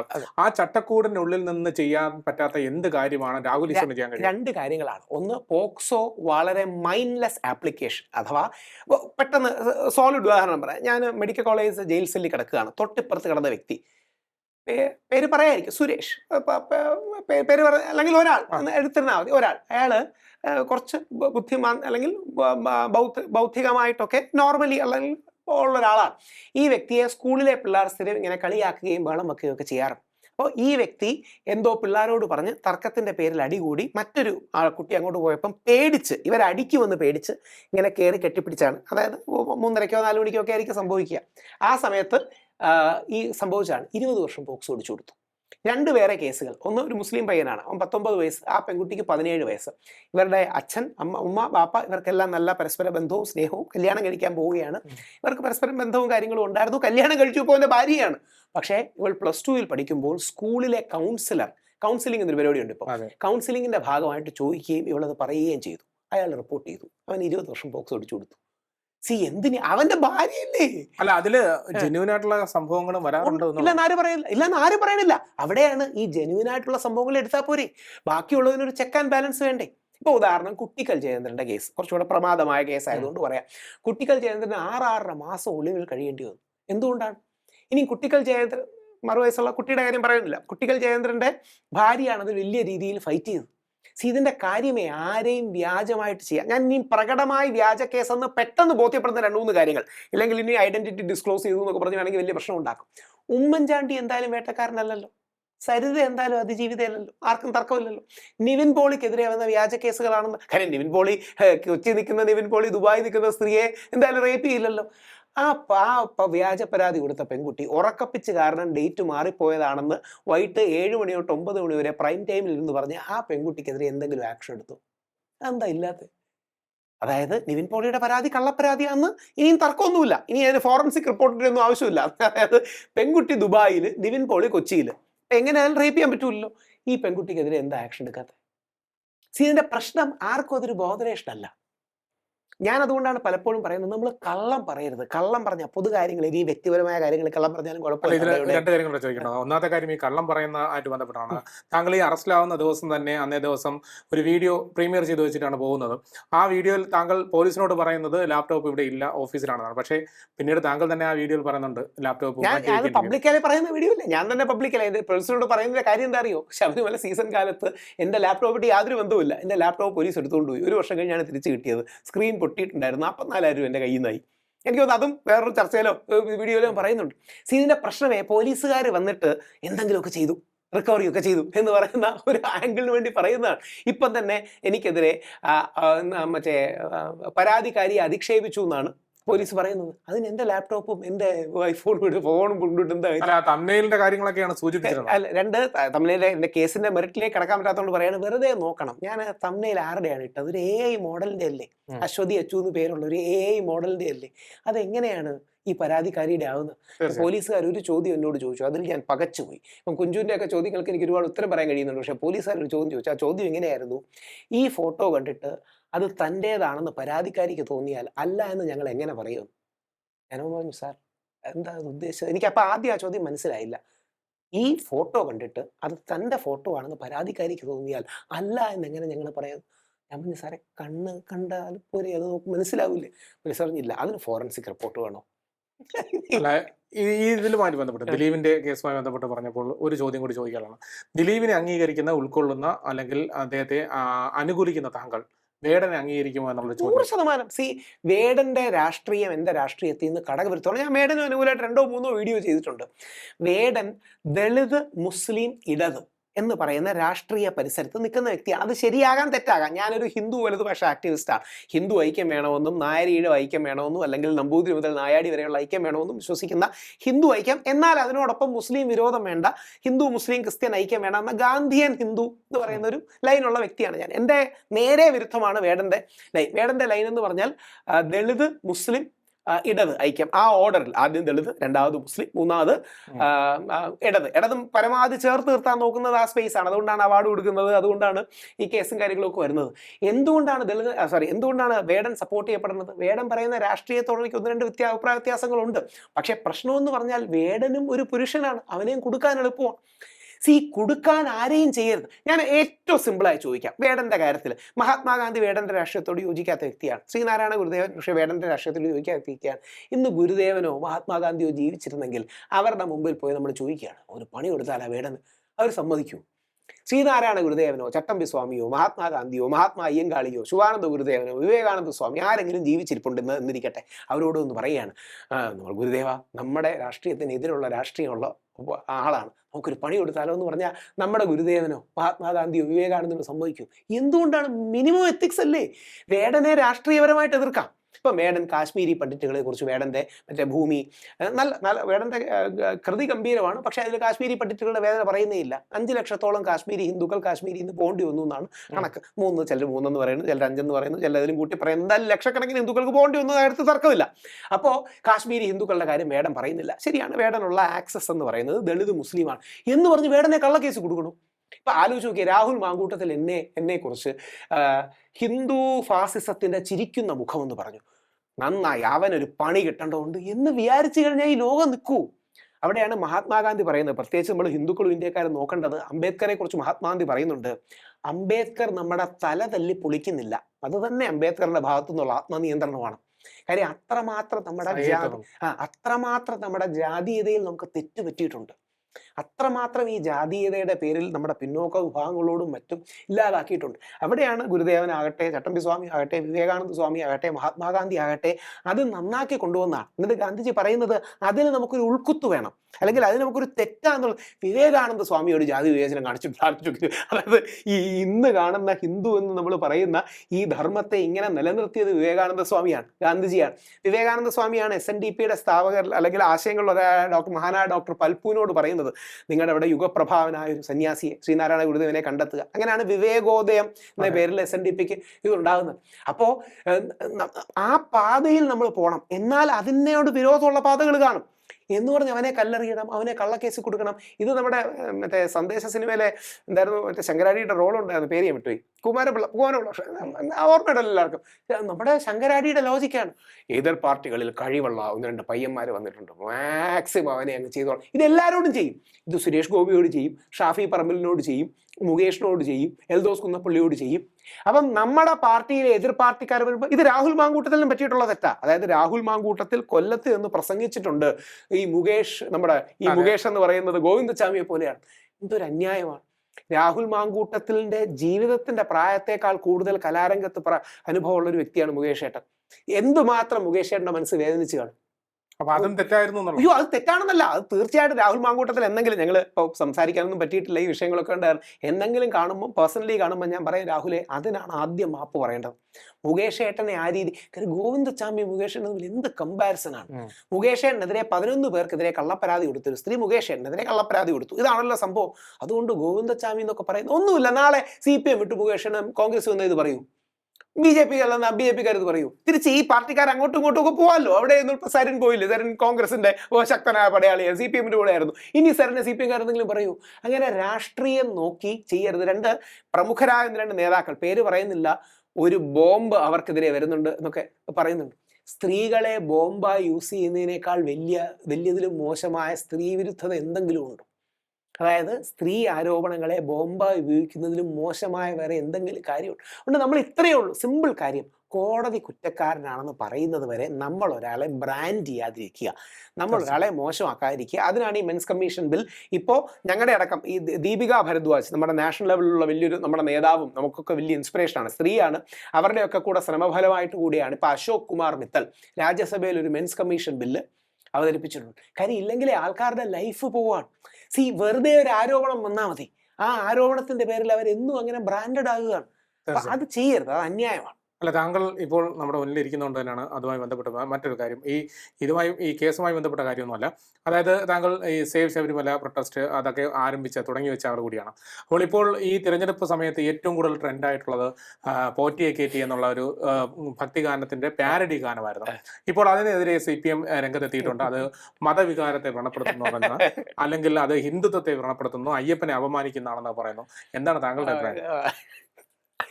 തിരിച്ചു വരുന്നത് കൊണ്ടല്ല, CPM-കാർ തന്നെ ഇത് പറയണം. അയ്യപ്പ വിശ്വാസികളെ വ്രണപ്പെടുത്തുന്നതിനെതിരെ അവർ നിലപാടെടുക്കുന്നു എന്ന് പറയുമ്പോൾ കേൾക്കുമ്പോൾ ഒരു സന്തോഷം. ഇനി എൻ്റെ സീരിയസ് ആയിട്ട് തന്നെ പറഞ്ഞാൽ, ഞാൻ ആശയപരമായി CPM-നോട് എതിര് നിൽക്കുന്ന വ്യക്തിയാണ്. ഞാനൊരു ഹിന്ദു റൈറ്റ് വിങ് ആക്ടിവിസ്റ്റ് ആണ്, അല്ലെങ്കിൽ ഹിന്ദു വലതുപക്ഷ ആക്ടിവിസ്റ്റ് ആണ്.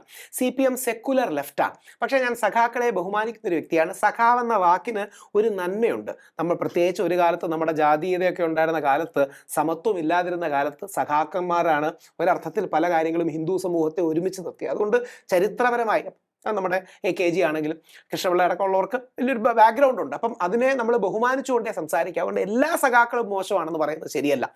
ആ സഖാക്കളാണ് അയ്യപ്പ എന്ന വാക്ക് അത് എല്ലാ സഖാവിനും വിളിക്കുന്നതാണ്. ഞാനതുകൊണ്ടാണ് ഞാൻ CPM-കാരെ TV ചർച്ചയ്ക്കൊക്കെ സഖാവെന്നാണ് പലപ്പോഴും വിളിക്കാറുള്ളത്. സഖാവിനെ ബഹുമാനിക്കുന്ന ഒരു വ്യക്തിയാണ്. എന്നാൽ ഇത് അയ്യപ്പ വിശ്വാസികളെ ഒന്നും വ്രണപ്പെടുത്തുന്നില്ല, CPM-ന് ഡാമേജ് ഉണ്ടാക്കുന്നു എന്നുള്ളതാണ് സത്യം. അല്ല, ഇത് ചോദിക്കാൻ ഒരു കാര്യം, ഈ സമൂഹ മാധ്യമങ്ങൾ തന്നെ കഴിഞ്ഞ ദിവസങ്ങളിലെല്ലാം ഞാൻ കണ്ടാണ്, ഇത് നമ്മൾ മുമ്പ് ശ്രദ്ധിച്ചിട്ടുള്ളതാണ്. ഈ മതവികാരത്തെ വ്രണപ്പെടുത്തി എന്ന് പറയുന്ന ഈ ഭാവം, അല്ലെങ്കിൽ CPM തന്നെയാണ് 2019 യുവതി പ്രവേശന സമയത്ത് കോളേജിൽ SFI ഒരു ചിത്രം വെക്കുകയുണ്ടായി. അവിടെ ഒരു 2 കാലുകളും ചോരൊലിക്കുന്നു, ഒന്ന് അയ്യപ്പന്റെ ചിത്രമാണ് വെച്ചിരുന്നത്. രണ്ട് ഈ CPM-കാർ മനസ്സിലാക്കേണ്ട ഒരു കാര്യം, CPM-കാരെ കുറിച്ച് നമ്മൾ മനസ്സിലാക്കേണ്ട ഒരു കാര്യം, CPM-ന്റെ 80% ഹിന്ദുക്കളാണ്. അതായത് ഹിന്ദുക്കൾ എന്ന് പറഞ്ഞാൽ നമ്മുടെ ഈഴവ വിഭാഗം, നായർ വിഭാഗം, പണ്ട് നമ്പൂതിരിമാരായിരുന്നു. ഈ ഇല്ലങ്ങളിലൊക്കെയാണ് CPM ഏറ്റവും കൂടുതൽ വളരുന്നത്. പിന്നെ പിന്നോക്ക വിഭാഗങ്ങൾ.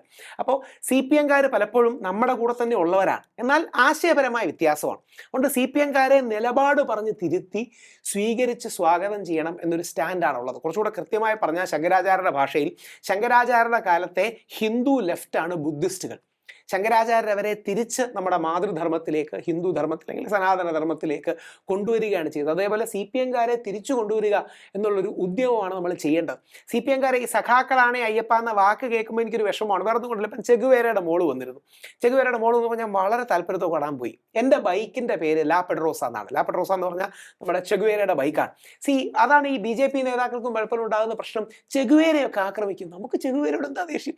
ഇവിടുത്തെ ഏതെങ്കിലും CPM-കാരൻ അല്ലെങ്കിൽ SFI-കാരൻ അല്ലെങ്കിൽ DVFI-കാരൻ നമ്മളോട് ചീത്ത വിളിച്ചു എന്ന് പറഞ്ഞ് ചെഗുവേരയോട് ദേഷ്യം തീർക്കേണ്ട കാര്യം എന്താ? അല്ല, താങ്കൾ ഈ ജയിലിൽ നിന്ന് ഇറങ്ങിയ സമയത്ത് പറയുന്ന ഒരു കാര്യം ഉണ്ടായിരുന്നു, ഈ തിരഞ്ഞെടുപ്പ് ഫലം പുറത്തു വരുന്നവരെ എന്നെ അകത്തിടേണ്ട ഒരു ആവശ്യം ഉണ്ടായിരുന്നു. അത് രാഷ്ട്രീയമായി മുതലെടുത്താണെന്നാണോ തോന്നുന്നത്? 2 കാര്യങ്ങളാണ്. CPM പ്രധാനമായിട്ട് ഈ ഇലക്ഷനിൽ മുമ്പോട്ട് വെച്ചത്, ശബരിമല സ്വർണ്ണക്കൊള്ളയ്ക്ക് പകരമായിട്ട് വെച്ച നറേറ്റീവ് എന്ന് പറയുന്നത്, കോൺഗ്രസിലെ പല ആൾക്കാരും സ്ത്രീ പീഡകരാണ്. മുഖ്യമന്ത്രി പോലും, എനിക്കത് വേദന തോന്നി, മുഖ്യമന്ത്രി പോലും വന്നിട്ട് യാതൊരു മടിയുമില്ലാതെ കൊന്നു കളയുമെന്ന് വരെ അവർ പറഞ്ഞു എന്നൊക്കെ പറഞ്ഞു. രാഹുൽ മാങ്കൂട്ടത്തിൽ അങ്ങനെയല്ല പറഞ്ഞത്.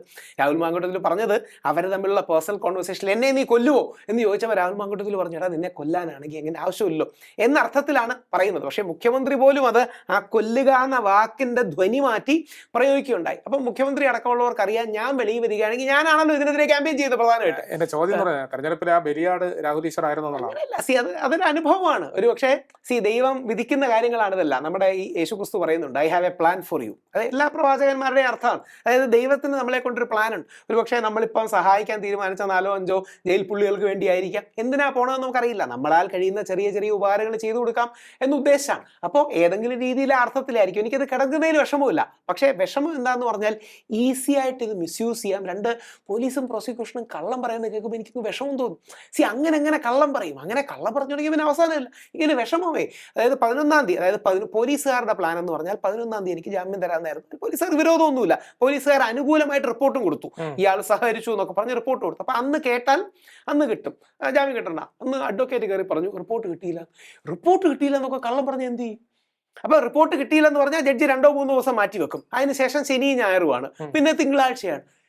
അങ്ങനെ കള്ളം പറഞ്ഞാൽ, അപ്പൊ എൻ്റെ ഒറ്റ റിക്വസ്റ്റേ ഉള്ളൂ, കള്ളം പറഞ്ഞ് നമ്മൾ ചെയ്യരുത്. ഒരു വാസ്തവം പറഞ്ഞു കഴിഞ്ഞാൽ അതിന് പല വാദങ്ങളും കാണും. ഈ വാദവും ആ വാദവും, ഈ വ്യാഖ്യാനവും, ഇടത് വ്യാഖ്യാനവും വലത് വ്യാഖ്യാനവും സെൻട്രിസ്റ്റ് വ്യാഖ്യാനവും ഒക്കെ കാണും. പക്ഷെ കള്ളം പറഞ്ഞാൽ അതിന് അവസാനമില്ല. ആ കള്ളങ്ങളാണ് ശ്രീ ദിലീപിന്റെ കാര്യത്തിൽ വ്യാജ ഫോട്ടോഷോപ്പ് ചെയ്തത്. പോലീസ് എന്തൊക്കെ കഥയുണ്ടാക്കി. തൃശ്ശൂർ ജോയ് പാലസിൽ നിന്ന് കോൺസ്പിറസി ഉണ്ടായി, 2013 അബാദ് പ്ലാസയിൽ കണ്ടു. എന്തെങ്കിലും തെളിവുണ്ടോ? ഇരുന്ന് കഥ എഴുതുകയാണ്. ചുമ്മാ ഇരുന്ന് അയാൾ കഥ എഴുതുകയാണെന്ന് പറയുന്നത് പോലെ പോലീസ് ഇരുന്നങ്ങ് കഥ എഴുതുകയാണ്. അതിനൊരു അവസാനം ഇല്ലേ? ഇപ്പൊ താങ്കളുടെ മുമ്പുള്ള വേഷവിധാനങ്ങൾ നമുക്ക് കാണാൻ കഴിയുന്ന സേവ് ശബരിമല എന്നുള്ളതായിരുന്നു. ഇപ്പൊ നമുക്ക് കാണാൻ കഴിയുന്ന മെൻസ് കമ്മീഷൻ എൻഡ് ഫെമിനാസിസം. അതെ, ഈ ഫെമിനിസത്തോട് ബഹുമാനമാണ്. ആശയപരമായ വ്യത്യാസമാണ്, ആശയപരമായ വിയോജിപ്പുണ്ട്, പക്ഷെ ഫെമിനിസത്തോട് ബഹുമാനമുണ്ട്. അത് ഡിബേറ്റബിൾ ആണ്. പക്ഷേ ഫെമിനാസിസം എന്ന് പറയുന്നത് പുരുഷനെ എങ്ങനെങ്കിലും കുടുക്കിയാൽ മാത്രമേ അവർക്ക് സന്തോഷമാകൂ എന്ന് പറയുന്ന സ്റ്റാൻഡാണ്. ചിലർ മാത്രം, എല്ലാവരും ഒന്നുമല്ല കേട്ടോ. അപ്പം ഞങ്ങൾ പുരുഷന്മാരെ അതേപോലെ ഫെമിനിസ്റ്റുകളുടെ കുരു പൊട്ടിക്കാൻ വേണ്ടി പടക്കം പൊട്ടിക്കുന്നവരുണ്ട്. ഞാനപ്പോൾ സ്ഥിരം പറയും, പടക്കം പൊട്ടിക്കുന്ന പരിപാടി ശരിയല്ല, അതൊരു എക്സ്ട്രീം ഫോമാണ്, അതിൻ്റെ ആവശ്യമില്ല. പടക്കം പൊട്ടിക്കുക പോലത്തുള്ള പരിപാടികൾ നമ്മൾ അവോയ്ഡ് ചെയ്യേണ്ട. എനിക്കൊന്ന് സ്വരാജ് സഖാവും അത് പറഞ്ഞിട്ടുണ്ടായിരുന്നു. CPM DFIയുടെ കുറേ ആൾക്കാർ രാഹുൽ മാങ്കൂട്ടത്തിനെതിരെ കേസ് വന്നപ്പോൾ എന്തോ പടക്കം പൊട്ടിക്കുകയോ, അപ്പം പടക്കം അതൊരു എക്സ്ട്രീം ഫോമാണ്. നമുക്ക് സ്വാതന്ത്ര്യമൊന്നും കിട്ടിയില്ലല്ലോ പടക്കം പൊട്ടിക്കാതെ. അതൊരു എക്സ്ട്രീം ഫോമാണ്, വേറൊരാളെ ഡീമെയിൻ ചെയ്യുന്നതാണ്. അത് നമുക്ക് ചെയ്യേണ്ട കാര്യമില്ല. അപ്പോൾ ഫെമിനാസിസം ഈ എക്സ്ട്രീം ഫോമാണ്. അതിൻ്റെ ഒരു ഉദാഹരണമാണ് ബസ്സിൽ ശ്രീ ദിലീപിൻ്റെ സിനിമ ഇട്ടപ്പോൾ അത് പറക്കും തളികയാണെന്ന് തോന്നിട്ട്. പറക്കും തളിക എന്ത് ഹിറ്റായ ദിലീപിന്റെ ഏറ്റവും തമാശയും ചിരിക്കുന്ന ഒരു സിനിമയാണ്. ആ പറക്കും തളിക സിനിമ ഇടുന്നത് പ്രശ്നമാണെന്ന് പറയുന്നതും ശ്രീ ദിലീപിന്റെ ബബ്ബബ്ബ സിനിമ ഞാൻ നാളെ പോകുന്നുണ്ട്. ബബ്ബബ്ബ കാണാൻ പോകുമ്പോൾ അല്ലെങ്കിൽ ലാലേട്ടനെ ഒരു പരിധി എത്രയോ കാലം മുമ്പ് ഷൂട്ട് ചെയ്തതാണ്. 18-ാം തീയതി റിലീസ് എന്നുള്ളത് മുമ്പ് വന്നതാണ്. December 18 റിലീസ് മുമ്പ് വന്നതാണ്. അല്ല, ഇതൊന്നും കോയിൻസൈഡ് ചെയ്യുന്നതല്ലല്ലോ. അതിന് ലാലേട്ടനെ ചീത്ത വിളിക്കുക, ലാലേട്ടനെ കുറിച്ച് പറഞ്ഞുകൂടാത്ത പല കാര്യങ്ങളും പറയുകയും. ഇത് എക്സ്ട്രീമാണ്. എല്ലാവർക്കും അറിയാം ലാലേട്ടൻ കുറച്ച് റൈറ്റ് ലീനിങ് ആണ്. അല്ലെന്ന് പറഞ്ഞൊരു കാര്യമുണ്ടല്ലോ. ലാലേട്ടന് വിശ്വശാന്തി ഫൗണ്ടേഷനും RSS ഒക്കെ സഹകരിച്ചാണ് പ്രവർത്തിക്കുന്നത്. എന്നാൽ ലാലേട്ടൻ്റെ ലൂസിഫർ എന്നതും പെട്ടെന്ന് ഹലാലേട്ടൻ ഒറ്റ പെട്ടെന്ന് മാറ്റി ഹലാലേട്ടൻ എന്നാക്കി. അത് മോഹൻലാലിനെയാണ്. മോഹൻലാലിന് നമുക്ക് മോഹൻലാൽ എന്ന് പറയുമ്പോഴേ അഭിമാനവും ആദരവും അല്ല പറയാൻ പറ്റുന്നില്ല. ഇതൊരു എക്സ്ട്രീം റൈറ്റ് ആണ്. ഈ റൈറ്റ് നമുക്ക് വേണ്ട. അതാണ് ഇത് ലെഫ്റ്റ് വിങ് ആണ്. ഈ ലെഫ്റ്റ് വിങ് എക്സ്ട്രീം ആണ് ഈ ഫെമിനാസിസം. ഇതേപോലെ റൈറ്റ് വിങ് എക്സ്ട്രീം ആണ് ഹലാലേട്ടൻ എന്ന് വിളിക്കുന്നത്. മോഹൻലാൽ മറ്റേ ഏത് ചാനലിലെ പരിപാടിക്കായിരുന്നു, ദുബായിൽ മാധ്യമത്തിന്റെ പരിപാടിക്ക് എന്തോ പോയപ്പം ഇതിന്റെ മുമ്പിൽ ഫുള്ള് മിഡിൽ ഈസ്റ്റിലെ ഫണ്ടുകളാണ്. പുള്ളി ദുബായി പോയപ്പം കുറച്ച് മുമ്പ് പറഞ്ഞു, ലാലേട്ടാ ഒന്ന് നമ്മുടെ പരിപാടിക്ക് വരണം. വന്നേരാ, അവിടുത്തെ ആരെങ്കിലും പറഞ്ഞായിരിക്കും. ഇതുകൊണ്ടാണ് പോകുന്നത്. ഇതിന്റെ പിന്നിൽ ഒരു വലിയ കോൺസ്പിറസിയാണ്. പൃഥ്വിരാജിന്റെ അച്ഛൻ, പ്രത്യേകിച്ച് ശ്രീ സുകുമാരൻ, നമുക്ക് എല്ലാം ഇഷ്ടമുള്ള സുകുമാരൻ, RSSനോടക്കം ബന്ധപ്പെട്ട് പ്രവർത്തിച്ച് RSSന്റെ പരിപാടികളടക്കം ഇനോഗ്രേറ്റ് ചെയ്തിട്ടുള്ള വ്യക്തിയാണ്. പെട്ടെന്ന് പൃഥ്വിരാജ് ഒരുപാട് രാജു ഇക്ക എന്താ അറിയോ, നമ്മളെ തന്നെ ഡീമീൻ ചെയ്യുകയാണ്. നമ്മളെ തന്നെ, നമ്മളെന്ന് പറഞ്ഞാൽ ഈ വിശാല അർത്ഥത്തിൽ മലയാളികൾ, വിശേഷ അർത്ഥത്തിൽ ഹിന്ദുക്കൾ ഓവറാക്കുകയാണ്. ഈ ഓവറാക്കുന്നത് ഫെമിനാസികൾക്കുണ്ട്, പുരുഷ കമ്മീഷനിലെ ആൾക്കാർക്കുണ്ട്. ഞാൻ അതുകൊണ്ടാണ് പറഞ്ഞത്, ചില ആൾക്കാരെന്നോട് വളരെ വെൽ മീനിങ് ആയ ആൾക്കാർ പറയുണ്ടായി, രാഹുലിൻ്റെ ചില വീഡിയോകളിൽ ഭയങ്കര അഗ്രസീവ് ടോണാണ്. ഞാൻ പറഞ്ഞു ശരി, കുറയ്ക്കാം. നമുക്ക് കാര്യം നടന്നു കിട്ടിയാൽ പോരെ. ചില വൈകാരിക സന്ദർഭങ്ങളിൽ അത് വേണ്ടി വരും. ഇപ്പൊ ശബരിമല പ്രക്ഷോഭം വന്നപ്പോൾ ഞാൻ പറഞ്ഞു എൻ്റെ നെഞ്ച് ചവിട്ടിയ യുവതികൾ കയറൂ എന്ന് പറയുകയുണ്ടായി. അത് ഭയങ്കര ഇമ്പാക്റ്റ് ഉണ്ടാക്കി. പക്ഷെ എപ്പോഴും അത് വേണ്ട. അതുകൊണ്ട് ഞാൻ പറഞ്ഞു ആ ടോൺ കുറയ്ക്കാം, മൂർച്ച കുറയ്ക്കാം എന്നൊക്കെ. തീർച്ചയായും മെൻസ് കമ്മീഷൻ എന്ന ആവശ്യത്തിൽ തന്നെ ഉറച്ചു വയ്ക്കുകയാണ്. ആ മെൻസ് കമ്മീഷന്റെ ആവശ്യം നിങ്ങളുടെ കൗമുദി TVയിലെ ആൾക്കാർക്കും സമർപ്പിക്കുന്നു. ഈ മെൻസ് കമ്മീഷൻ ആവശ്യമാണ്. കാര്യം നമ്മുടെ മകൻ, നമ്മുടെ സഹോദരൻ, നമ്മുടെ അച്ഛൻ ജയിലിൽ നിന്ന് ഒരു വ്യാജ പരാതി അകലത്തിൽ മാത്രമാണ്. നമ്മുടെ മകൻ, നമ്മുടെ അച്ഛൻ, നമ്മുടെ സഹോദരൻ ജയിലിൽ നിന്ന് ഒരു വ്യാജ പരാതി അകലത്തിൽ മാത്രമാണ്. ഒരിക്കൽ ഒരു കേസ് വന്നു കഴിഞ്ഞാൽ പിന്നെ മെനക്കേടാണ്. അറസ്റ്റ്, നാണക്കേട്, കാശ് പ്രശ്നം, ഇതെല്ലാം കൊണ്ട് അവർ വീണ്ടും വീണ്ടും വീണ്ടും വീണ്ടും ഇല്ലാതാവും. നാളെ ആ പരാതി ആർക്കെതിരെയും വരാം. അങ്ങനെ വ്യാജ പരാതി വന്ന ഒരുപാട് പേരാണ്. ഉമ്മൻചാണ്ടി, ഇപ്പം ശ്രീ ദിലീപ്. ഇനിയും പറയാമല്ലോ, ഇനി മറിച്ചൊരു വിധി വരട്ടെ, അല്ലെങ്കിൽ വരില്ലെന്ന് നമുക്കെല്ലാം അറിയുകയും ചെയ്യാം. അപ്പം എന്തുകൊണ്ടാണ്? തെളിവില്ല. ഇത്രയും കാലം ദിലീപിന്റെ കാര്യത്തിൽ എന്തെങ്കിലും ഒരു ടവർ ലൊക്കേഷനിൽ ഇവർ ഒരുമിച്ചുണ്ടായിരുന്നു. ഇവർ തമ്മിൽ കാശിന്റെ ട്രാൻസാക്ഷൻ ഉണ്ടായിരുന്നു. എന്തെങ്കിലും ഒരു സാധനം വേണ്ടേ? ഇതൊന്നുമില്ലാതെ ചുമ്മാ കഥയുണ്ടാക്കി എന്ത് ചെയ്യും? അപ്പോൾ അതിശക്തമായ രീതിയിൽ ഇത് പ്രതിഷേധിക്കപ്പെടേണ്ടതാണ്. ആ രീതിയിൽ മുമ്പോട്ട് പോകാൻ നമുക്ക് കഴിയണം. അതുകൊണ്ട് കൗമുദി പ്രേക്ഷകർക്ക് വേണ്ടി കുഞ്ചുന് ഞാൻ ഒരു ഇതായി തരുന്നു. ദയവായി നോക്കണം. അതിൽ സ്ത്രീ മെമ്പേഴ്സ് അടക്കം വളരെ വ്യക്തമായിട്ട് സൂചിപ്പിച്ചിട്ടുണ്ട്. നമുക്കൊരു ബാലൻസ് വേണം. ആ ബാലൻസ് ആണ് പുരുഷ കമ്മീഷൻ. തീർച്ചയായും നിലപാടുകളിൽ മാറ്റം വരുത്താൻ രാഹുൽ ഈശ്വർ ഇപ്പോഴും തയ്യാറാകുന്നില്ല എന്നുള്ളതാണ് ഉറപ്പിച്ചു പറയുന്നത്. മെൻസ് കമ്മീഷൻ എൻഡ് ഫെമിനാസിസം എന്നുള്ള ആശയം തന്നെയാണ് ഇപ്പോഴും എപ്പോഴും രാഹുൽ ഈശ്വർ പറഞ്ഞുകൊണ്ടേയിരിക്കുന്നത്. ഈ വിവാദങ്ങൾക്കൊന്നും ഇടയില്ല. മെൻസ് കമ്മീഷൻ ആവശ്യമാണ്, അത് നിലവിൽ വരിക തന്നെ ചെയ്യുമെന്നും ഉറപ്പിച്ചു പറയുന്നു. നമ്മോടൊപ്പം ചേർന്നതിന് വളരെയധികം നന്ദി. ടോക്കിംഗ് പോയിന്റ് എപ്പിസോഡ് അവസാനിക്കുന്നു. ഇനി അടുത്ത എപ്പിസോഡ് കാണാം. നമസ്കാരം.